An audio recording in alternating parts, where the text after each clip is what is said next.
Bwana Yesu asifiwe. Leo ni siku nyingine tunakutana katika somo letu katika kipindi cha Gombo la Chuo TV, na mimi mwinjilisti Michael Stefano Benedicti, mzee wa Gombo la Chuo ama sauti ya Yohana Mbatizaji. Sisi kazi yetu tunanyosha tu kama vile Yohana Mbatizaji alivyokuja akanyosha, akatia vidole kwa mfalme, akamwambia kwamba kuishi na mke wa ndugu yako ni makosa. Basi yule mfalme akamfanya mpango huu muua. Ila mimi sitakufa kwa sababu Kristo yuko ndani yangu. Bwana Yesu asifiwe. Tunaendelea na masomo yetu ya Gombo la Chuo, na leo tunaenda kwenye somo la 4 ambalo linasema lile lililokuwepo toka mwanzo tulisikia kwake. Lile lililokuwepo toka mwanzo tulilosikia kutoka kwake. Lile lililokuwepo toka mwanzo tulisikia kutoka kwake. Tunaenda katika waraka wa Yohana mlango wa kwanza mstari wa kwanza mpaka wa 7. Waraka wa Yohana mtakatifu mlango wa kwanza mstari wa kwanza mpaka wa 7, nao neno linasema hivi: lile lililokuwepo toka mwanzo tulilosikia, tuliloliona kwa habari kwa macho yetu, tukalitazama na mikono yetu likalipapasa kwa habari ya neno la uzima. Na uzima huo ulizilika, nasi tumeuona, tena twashuhudia ya kwamba tunashuhudia ya kuwa habari tunawashuhudia na kuwahubiria nyie ule uzima wa milele uliokuwa kwa Baba ukazilika kwetu. Hilo tuliliona na kulisikia twawahubiria nyie, ili nanyi pia mpate kushirikiana nasi, na ushirika wetu ni pamoja na Baba, pamoja na mwana wake Yesu Kristo. Na haya twayaandika ili furaha yetu itimizwe. Na hii ndiyo habari tulisikia kwake na kuhubiri kwenu, ya kwamba Mungu ni nuru, wala giza lolote hamna ndani yake. Tukisema ya kwamba twashirikiana naye, tena twanenda gizani, twasema uongo, wala hatuyatendi yaliyo kweli. Bali tukienenda nuruni kama yeye alivyo katika nuru, twashirikiana sisi kwa sisi, na damu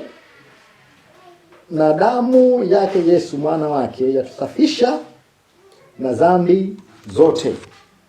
Bwana Yesu asifiwe. Huyu Yohana aliandika waraka wa Yohana, alikuwa ni mwanafunzi wa Yesu Kristo. Alikuwa mwanafunzi wa Yesu Kristo. Yeye alimuona Yesu Kristo. Yeye alimshuhudia Yesu Kristo. Yeye alikuwa na Yesu Kristo. Kwa hiyo somo nasema lile lililokuwepo toka mwanzo tulisikia kwake. Je, Yohana huyu aloandika waraka huu wa Yohana mtakatifu aliona nini kwa Yesu Kristo? Ndio anasema kwamba lile lililokuwepo toka mwanzo tulilosikia, tuliloliona kwa macho yetu, tulilitazama na mikono yetu likalipapasa kwa habari ya neno la uzima. Kwa hiyo alimuona Yesu Kristo,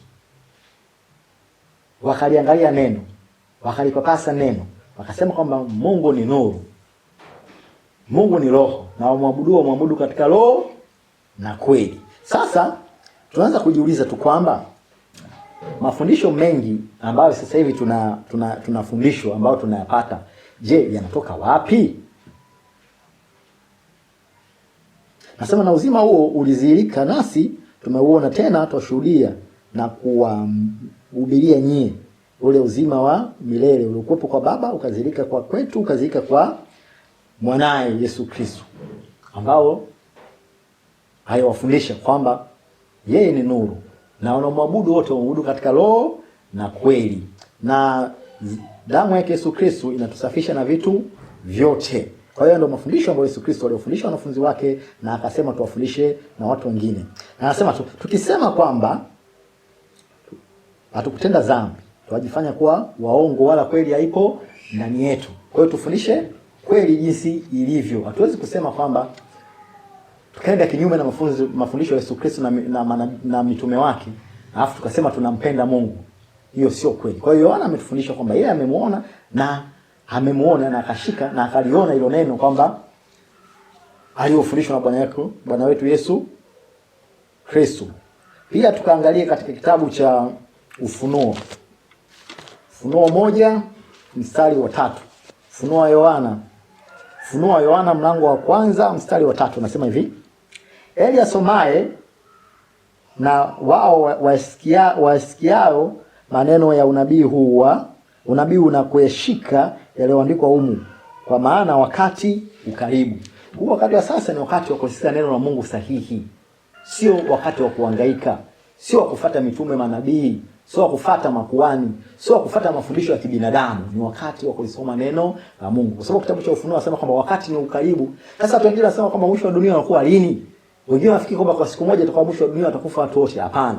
Mwisho wako wa dunia unaweza ukawa kufa kwako wewe, ukawa ndio mwisho wako wa kuishi hapa duniani. Je, unajua inakuwa ni lini? Leo, kesho au kesho kutwa? Je, umeandaa vipi njia yako? Ukifa leo unaenda wapi?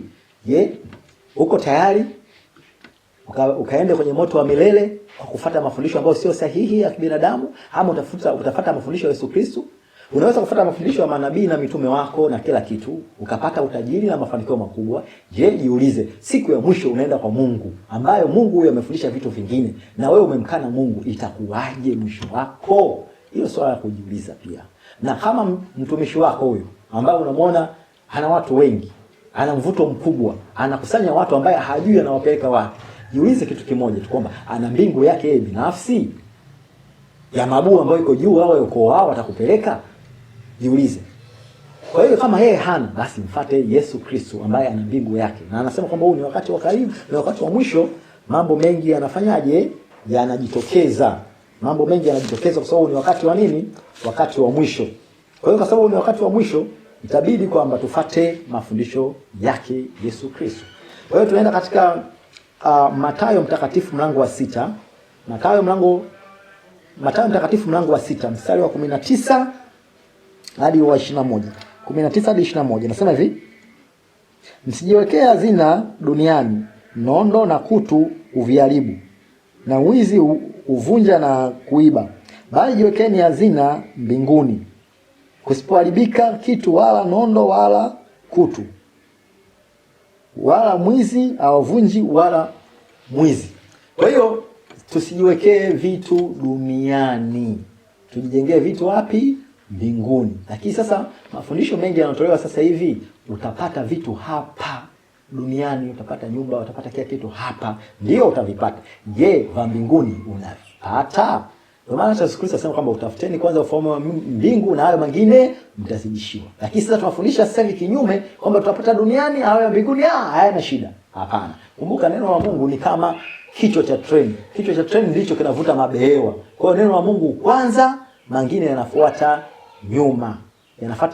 nyuma. Sasa tukimtanguliza Mungu mbele, basi mambo yote yatanyooka. Kwa Mungu kwanza na mafanikio yatakuja nyuma. Ndio maana sasa watu wanatafuta mafanikio kwa njia yoyote, kwa njia ya Freemason, kwa njia ya kutoa sadaka wazazi wao, watoto wao, ili waweze kufaidika.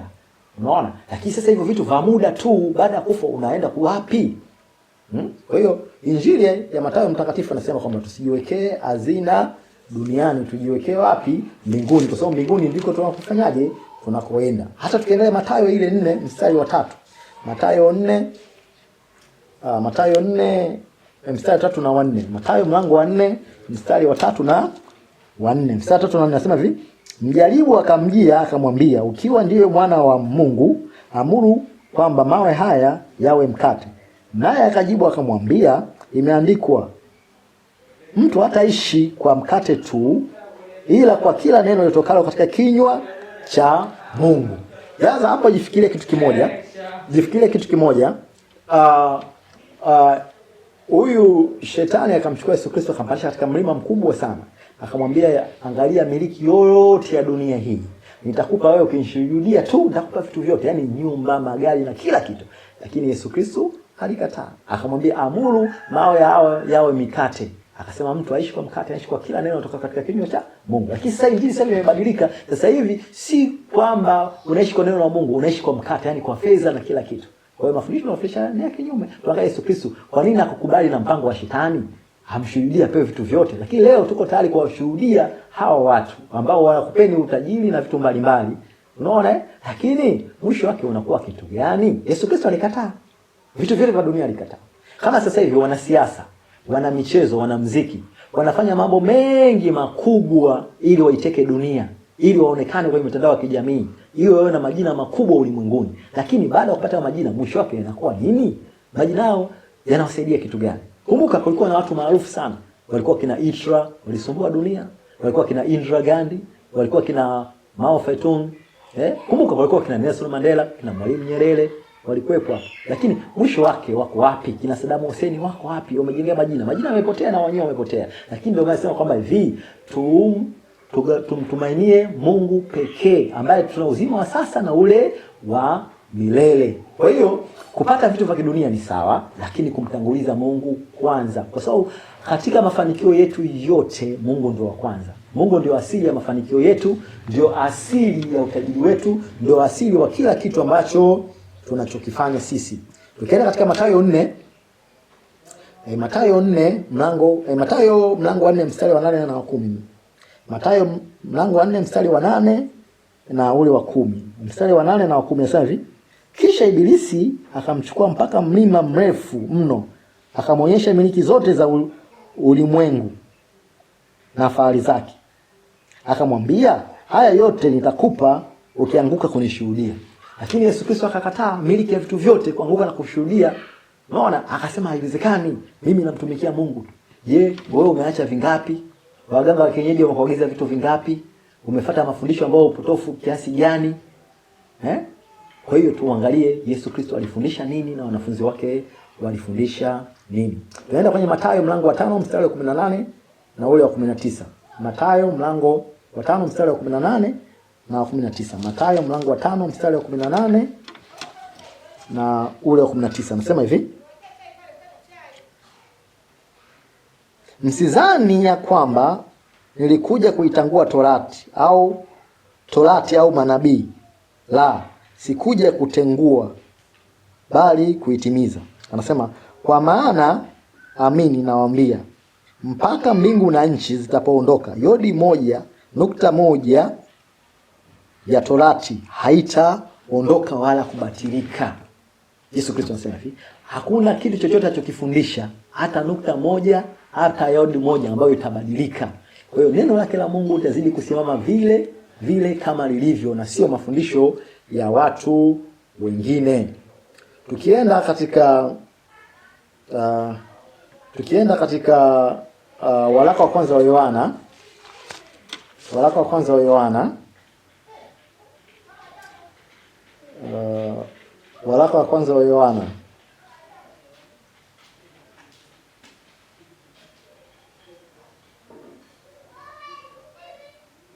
waraka wa kwanza wa Yohana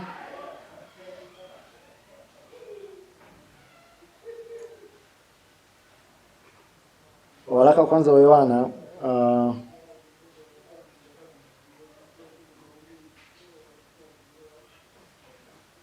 waraka wa kwanza wa Yohana mlango wa 2 mstari wa 4. Waraka wa kwanza wa Yohana mlango wa 2 mstari wa 4. Waraka wa kwanza wa Yohana mlango wa 2 mstari wa 4 anasema hivi: yeye asemaye ninamjua wala azishike amri zake ni muongo, wala kweli haimo ndani yake. Asemaye kwamba anamjua Mungu lakini ashiki neno lake, ashiki mafundisho yake, yeye ni muongo na kweli haiko ndani yake. Haijalishi kwamba ana umaarufu kiasi gani, haijalishi kwamba anakusanya watu kiasi gani, lakini kweli ya Mungu haiko ndani yake. Tukienda katika Yohana hiyo mlango wa 2 mstari wa 15 unasema hivi. Kuna maneno mazuri pale. Mlango wa Yohana wa 2 mstari wa 15 unasema hivi: msiipende dunia wala mambo yaliyomo katika dunia. Mtu akiipenda dunia, kumpenda Baba hakuko ndani yake. Dunia maana yake nini? Dunia maana yake sio majengo, ni vitu vya duniani. Ukiweka kipao mbele, nyumba, magari, sio vitu gani. Kumpenda Baba hakuko ndani yake.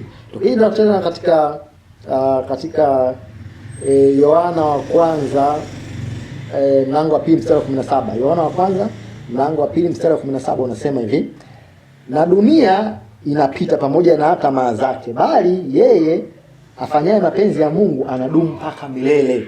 Vitu vyote vya duniani vinapita, nyumba, magari, lakini anayefanya mapenzi yake na kufuata neno lake anadumu hata milele. Dumu hata milele.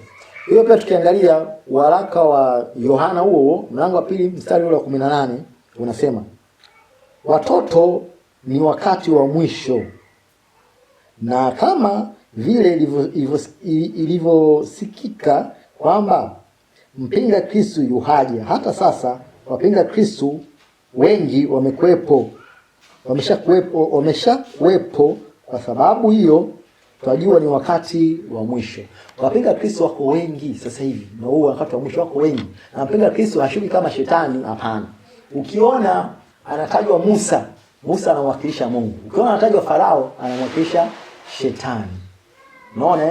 Ukiona anatajwa Daudi, anamwakilisha Mungu. Ukiona anatajwa Goliati, anamwakilisha shetani. Kwa hiyo ukiona mafundisho yanafundishwa kinyume ya neno la Mungu, basi kuna kitu kingine ambacho kinawakilishwa hapo. Tukaenda katika waraka huo wa Yohana mlango wa 3 mstari wa 1 unasema hivi, tazama ni pendo la namna gani aliyotupa Baba, kwamba twaitwa wana wa Mungu, ndivyo tulivyo. Kwa sababu hii ulimwengu hautujui, kwa kuwa hautujui kwa kuwa hawakumtambua yeye aliyotupeleka. Haya mafundisho ambayo nayatoa, wengi hawayajui, wengi hawayatambui, wengi hawayafuati. Kwa sababu gani? Kwa sababu wao wengi kweli ya Mungu haiko ndani yao, wala hawamjui Mungu. Wanawajua hao watumishi wao na sio Mungu. Kwa kumalizia, tunaenda katika waraka wa Yohana mlango wa 3 mstari wa 5. Waraka wa Yohana mlango wa 3 mstari wa 5 unasema hivi, nyie mnajua ya kwamba yeye alizalilishwa ili nyie mwajua ya kwamba yeye alizalilishwa ili aziondoe dhambi, na dhambi haimo ndani yake. Yesu Kristo alizalilishwa juu yetu sisi ili tupate wokovu. Yesu Kristo alikufa na akafufuka ili sisi tuokolewe, tuwe na uzima wa milele na tusiwe na vitu vya milele vinavyoonekana vya kibinadamu. Kwa hiyo kitu cha kujifunza kwamba lile tulikuwa wamelisikia hao watumishi wa Mungu, huyu Yohana, lile aliloliona lilikuwa toka mwanzo, alilolisikia ndio alikuwa amehubiri kwamba Mungu ni nuru na tufuate hayo mafundisho ambayo yeye ametuelekeza. Kwa hiyo kwa kumalizia tu kwamba tuna mafundisho mengi ambayo pia tunafundisha watu mbalimbali, viongozi wa makanisa na watu wanaohitaji mafunzo haya, na tunapokea mialiko mbalimbali kwa watu wanaohitaji. Tunafundisha theolojia ya falsafa, yani theolojia ya mpangilio ya Kristo, Roho Mtakatifu, kanisa na mambo ya mwisho ya dunia. Pia tunafundisha theolojia ya kukataza mabaya, tunafundisha theolojia ya kutetea ukweli wa Kristo. Kwa hiyo kama unahitaji masomo haya, unaweza ukawasiliana na sisi ili kupata haya masomo, na pia tunapokea mialiko ya makanisa ya kufundisha viongozi, mahubiri na kila kitu. Unaweza kututafuta katika namba yetu ya simu ya 0756 708082. Nitairudia 0756 708082 na 0656 708082. Na mwisho kabisa tunapokea michango yako, sadaka yako, zaka zako ili kuipeleka injili mbele. Hata hapo unapoona injili inahubiriwa, kuna watu wametoa michango yao na sadaka zao. Unaona? Na Biblia inasema kwamba msipo imani yenu na mambo mnayofanya isipowazidi yale ya waandishi na mafarisayo, hamtaingia ufalme wa Mungu. Wengi wako tayari kuchangia kwenye harusi, wanachangia mamilioni, kwenye mpira wanachangia, kwenye muziki wanachangia, lakini kwenye neno la Mungu wanakuwa wazito. Kwa hiyo pale unapochangia, ndio nasema kwamba nafsi yako ilipo, matoleo yako yalipo, ndio nafsi yako pia iko pale pale. Kwa hiyo jinsi unavyochangia ndivyo unavyokuwa una nafasi mbele ya Mungu. Kwa hiyo hili ni somo letu ambalo tumejifunza hapa, ni somo letu la 4 ambalo wasema lile lilikuwepo toka mwanzo tulisikia kwake, tumewahubiria na nyinyi. Na mimi nimewahubiria nyinyi kweli ya Mungu jinsi ilivyo. Kwa hiyo ifuatilie neno letu, ifuatilie vipindi vyetu. Mimi ni mwinjilisti Michael Stefano Benedict, pia ni mwalimu wa Gombo la Chuo TV, mzee wa Gombo la Chuo ama sauti ya Yohana Mbatizaji. Tuonane wakati mwingine na mali nyingine, na Mungu wa mbinguni akubariki. Amina.